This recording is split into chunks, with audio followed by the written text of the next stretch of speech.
सद्गुरुदेव से प्रार्थना कि अपना आशीर्वाद भरा हाथ मेरे मस्तक पर रखें और माँ सरस्वती जी से निवेदन कि मेरे कंठ में विराजित हों ताकि मैं श्रीमद् भगवद गीता पाठ उचित उच्चारण के साथ कर सकूं।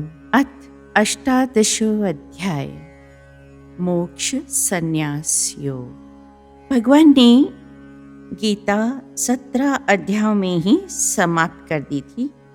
18वां अध्याय पूर्व वर्णित विषयों की संक्षिप्त पुनरावृत्ति है। त्रिगुणात्मक श्रद्धा, आहार, यज्ञ, दान, तप आदि विषयक उपदेश सुनकर अर्जुन ने भगवान श्री कृष्ण से पूछा। अर्जुन उवाच। अर्जुन कहते हैं कि हे महाबाहो, हे ऋषिकेश, हे केशी निदुषन, मैं संन्यास का और त्याग का तत्व अलग अलग जानना चाहता हूँ। महाबाहो अर्थात विशाल भुजाओं वाले, ऋषिकेश अर्थात इंद्रियों के स्वामी, केशी दैत्य का संहार करने वाले निषूदन, केशी दैत्य से निषूदन। प्रभु कंस के आदेश से केशी नामक राक्षस एक अश्व का रूप धारण कर कृष्ण को मारने के लिए यमुना तट पर आया था, जहां भगवान उस समय गोपों के साथ गौ चरा रहे थे। दैत्य ने सोचा कि मैं कृष्ण और बलराम दोनों को उड़ाकर ले जाऊंगा। भगवान तो अंतर्यामी हैं। जब वे दोनों भाई उस मायावी अश्वरूपधारी दैत्य के निकट गए तो उसने अपना विशाल मुख खोला। भगवान ने अपनी भुजा उसके मुख में डाल दी और वह उस भुजा को दांतों से चबाने लगा, परंतु वह तो लोहे के समान कठोर हो गई। अंत में भगवान ने उसे भुजा से ऊपर उठाकर फेंक दिया और वह धरती पर आकर मर गया। इस नाम से संबोधित करने का अर्थ यह है कि भगवान बाह्य दुष्ट शक्तियों से बचाते हैं। शास्त्र बारंबार कह रहे हैं, हे मानव, तू ईश्वर का स्मरण कर तो वह हमें बाहरी और आंतरिक दुखों और पापों से अवश्य बचा लेंगे। अर्जुन का भी यही तात्पर्य है कि भगवान उसे आंतरिक वासनाओं, तृष्णाओं तथा बाह्य जुल्मों से बचाएं और फिर बताएं कि संन्यास क्या है और त्याग क्या है तथा उन दोनों में अंतर क्या है। आपने जैसे केशी असुर का संहार किया, वैसे मेरे मन के संशय रूपी असुर का वध कर दीजिए। श्री भगवान उवाच। श्री भगवान कहते हैं कि पंडित जन या विद्वान पुरुष काम्य कर्मों के त्याग को संन्यास समझते हैं तथा दूसरे विचारशील पुरुष सभी कर्मों के फल के त्याग को त्याग कहते हैं। अर्थात वेदों में स्वर्ग, चक्रवर्ती राज्य, पुत्र, धन, पदार्थ आदि की प्राप्ति के लिए विविध यज्ञों का विधान है। उन यज्ञों को विधि पूर्वक करने से वे कामनाएं पूर्ण होती हैं। ये सभी शुभ कर्म हैं, परंतु सकाम हैं, इच्छा सहित हैं। उनके त्याग को संन्यास कहा जाता है। घर परिवार को त्याग कर वन में जाकर बसने को संन्यास नहीं कहा जाता। फल की इच्छा को पूरी तरह से त्याग कर यदि इच्छा रहे शुभ कर्म किए गए हों तो उनका फल व्यर्थ नहीं जाएगा। अंतःकरण शुद्ध होगा, मन को प्रसन्नता और शांति भी प्राप्त होगी, क्योंकि परमात्मा जो फलदाता है, सर्वज्ञ है। वह हमारी सभी आवश्यकताओं की पूर्ति करेंगे। ईश्वर जैसे राजाधिराज की सेवा करके तुच्छ सांसारिक सुखों और भोगों को मांगना तो मानो राजाधिराज को प्रसन्न कर उनसे मात्र 4-5 मन घास और लकड़ी मांगना है। एक राजा की 3 रानियां थी। राजा दूर देश गया। जब लौट रहा था तो लंबे समय के बाद तो अपनी तीनों रानियों को पत्र लिखकर पूछा कि आप लोगों के लिए क्या क्या ले आऊं। 2 बड़ी रानियों ने पत्र लिखकर अपनी अपनी पसंद की वस्तुएं मंगवाई, मगर छोटी रानी ने सिर्फ राजा से ही मिलने की इच्छा जताई। राजा दोनों रानियों के लिए उनकी पसंद की वस्तुएं ले आए, साथ ही छोटी रानी के लिए भी कई बहुमूल्य दुर्लभ वस्तुएं लाए। अपने महल में पहुंचते ही सबसे पहले छोटी रानी के कक्ष में ही गए, क्योंकि उनका सिर्फ राजा से निस्वार्थ प्रेम था। हम भी जब ईश्वर से सच्चा प्रेम निस्वार्थ भाव से करेंगे तो सब कुछ स्वतः ही प्राप्त होगा, और ईश्वर का प्रेम तो है ही। श्लोक 3।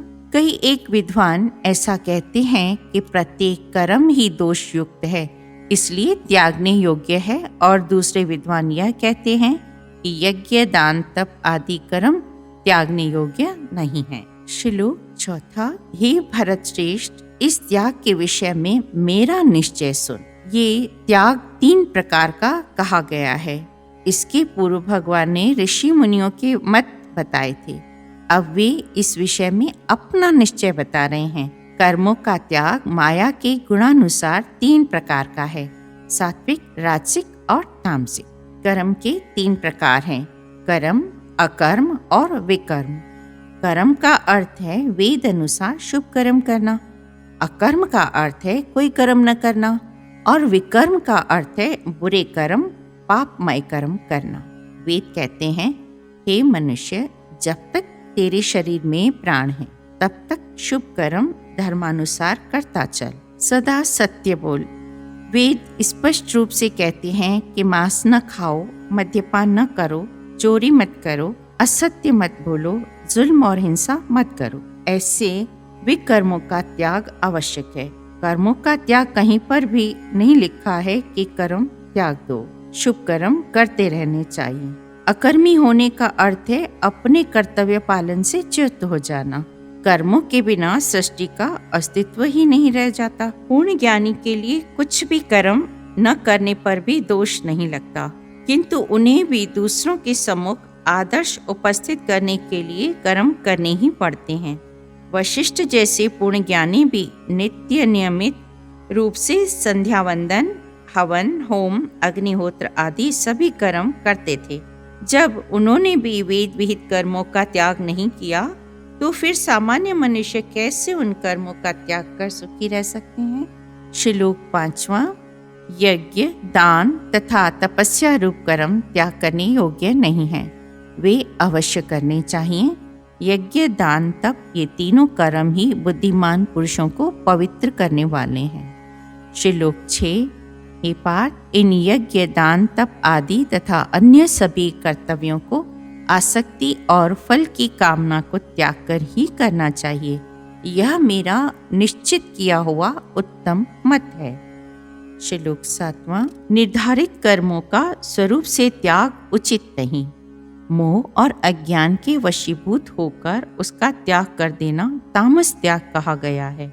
नियत का अर्थ है धर्मानुसार जिनका आचरण कर्तव्य है। मोह के कारण अर्जुन को ऐसे कर्मों के त्याग का विचार मन में आया था। युद्ध के क्षेत्र में अपने बंधु बांधवों, आचार्यों, गुरुओं, मामाओं, नानाओं, दादाओं आदि को देखकर युद्ध करने से मुकरने जा रहे थे। तभी भगवान ने उन्हें उपदेश देकर मोह को दूर किया था। हमें देखना चाहिए कि हमारा कर्तव्य क्या है। अपने धर्म, वर्ण और आश्रम के अनुसार हमारे कर्तव्य कर्म क्या है। प्रातः उठते ही मोह व्यक्ति को ग्रस्त कर लेता है कि अमुक अमुक काम करना है, अमुक अमुक काम रह गया है, उसे पहले संपन्न करना है। कुछ चंद व्यक्ति ही ऐसे सौभाग्यशाली होते हैं जो उन सभी को दूर रखकर नियम पूर्वक परमेश्वर का गुणगान करते हैं या सुनते हैं। मनमुख तो अपने प्रभु का ही स्मरण नहीं करता। यद्यपि पक्षी गण भी प्रातःकाल चहचहाकर अपने सृजनहार का स्मरण करते हैं। पशु भी शांति से बैठकर प्रभु का स्मरण करते हैं। मनमुखों के अंदर तो यह विचार भी नहीं आता कि सत्संग को नित्य नियमित रूप से करना एक कर्तव्य है। उन्हें तो मात्र सांसारिक कार्यों को संपन्न करने की बेचैनी बनी रहती है। श्लोक 8।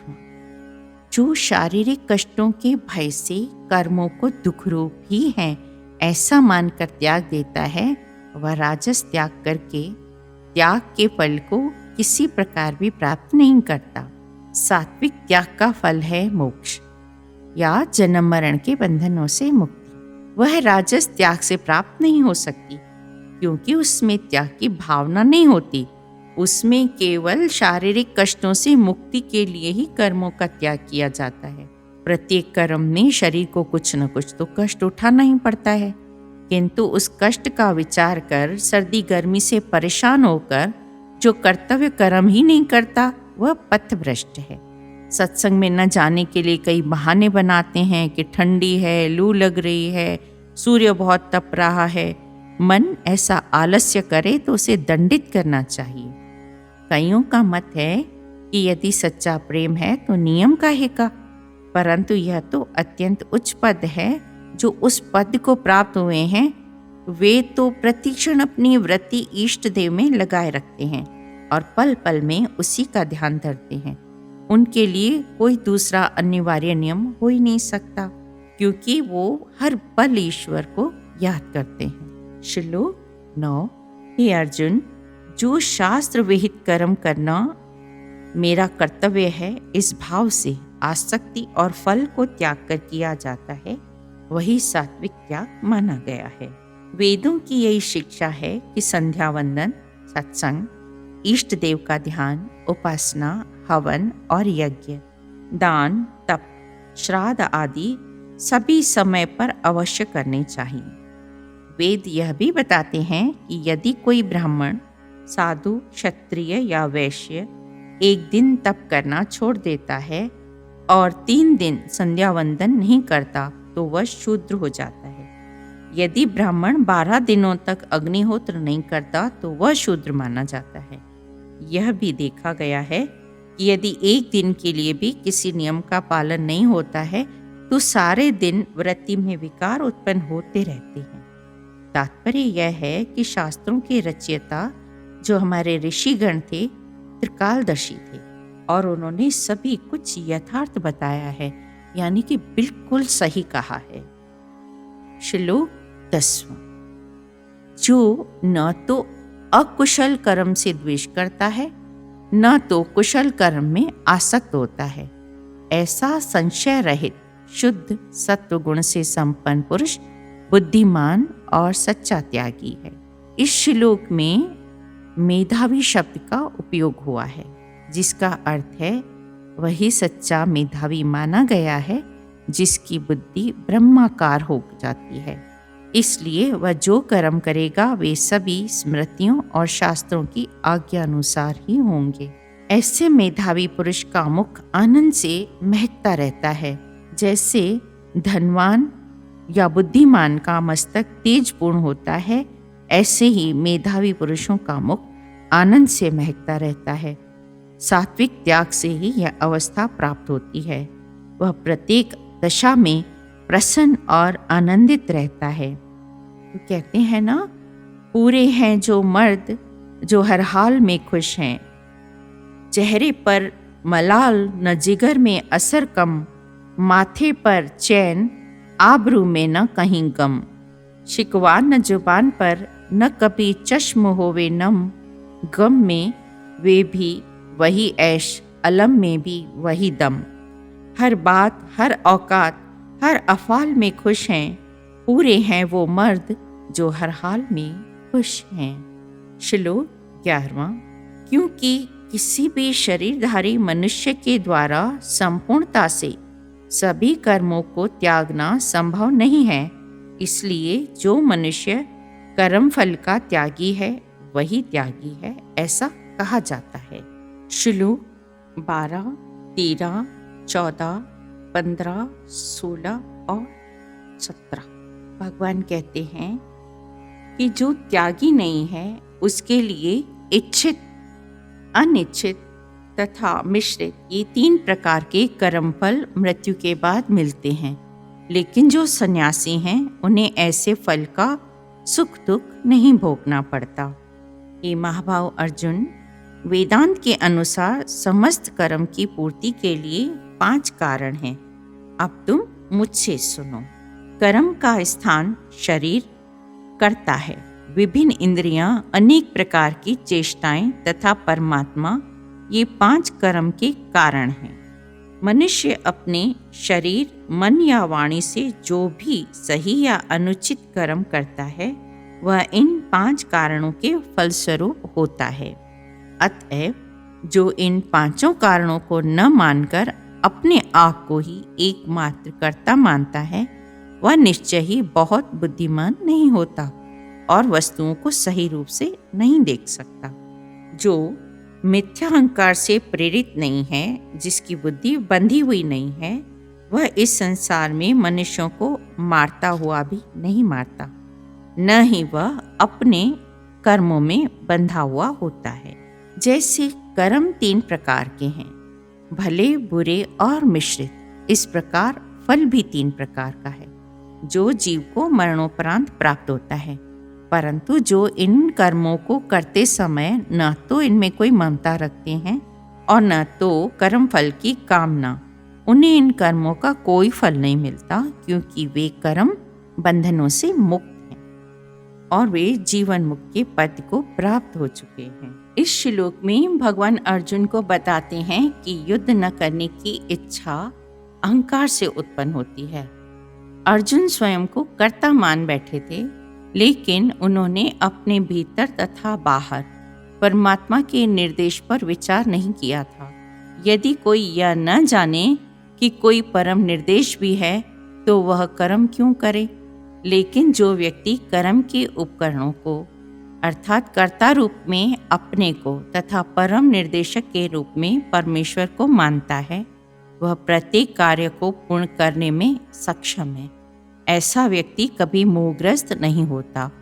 जीव में व्यक्तिगत कार्यकलाप तथा उसके उत्तरदायित्व का उदय मिथ्या अहंकार से होता है। जो भगवान के आदेशानुसार कर्म करता है, वह वध करता हुआ भी वध नहीं करता, न ही वह कभी ऐसे वध के फल को भोगता है। जैसे जब कोई सैनिक अपने श्रेष्ठ अधिकारी सेनापति की आज्ञा से वध करता है, तो उसको दंडित नहीं किया जाता, लेकिन यदि वही सैनिक स्वेच्छा से वध कर दे, तो निश्चित रूप से न्यायालय द्वारा उसे निर्णय भोगना पड़ेगा। किसी भी मनुष्य द्वारा किए गए किसी कर्म में यही तत्व रहते हैं। कर्म करने के पूर्व कुछ न कुछ प्रेरणा होती है। किसी भी कर्म से पहले प्राप्त होने वाला फल कर्म के सूक्ष्म रूप में वास्तविक बनता है। उसके बाद वह क्रिया का रूप धारण करता है। पहले मनुष्य को सोचने, अनुभव करने तथा इच्छा करने जैसी मनोवैज्ञानिक विधियों का सामना करना होता है, जिसे प्रेरणा कहते हैं। और वह प्रेरणा चाहे शास्त्रों से प्राप्त हो या गुरु के उपदेश से, एक सी होती है। जब प्रेरणा होती है और जब कर्ता होता है, तो इंद्रियों की सहायता से, जिनमें मन सम्मिलित होता है और जो समस्त इंद्रियों का केंद्र है, वास्तविक कर्म संपन्न होता है। किसी कर्म के समस्त संगठनों को कर्म संग्रह कहा जाता है। ओम नमो भगवते वासुदेवाय।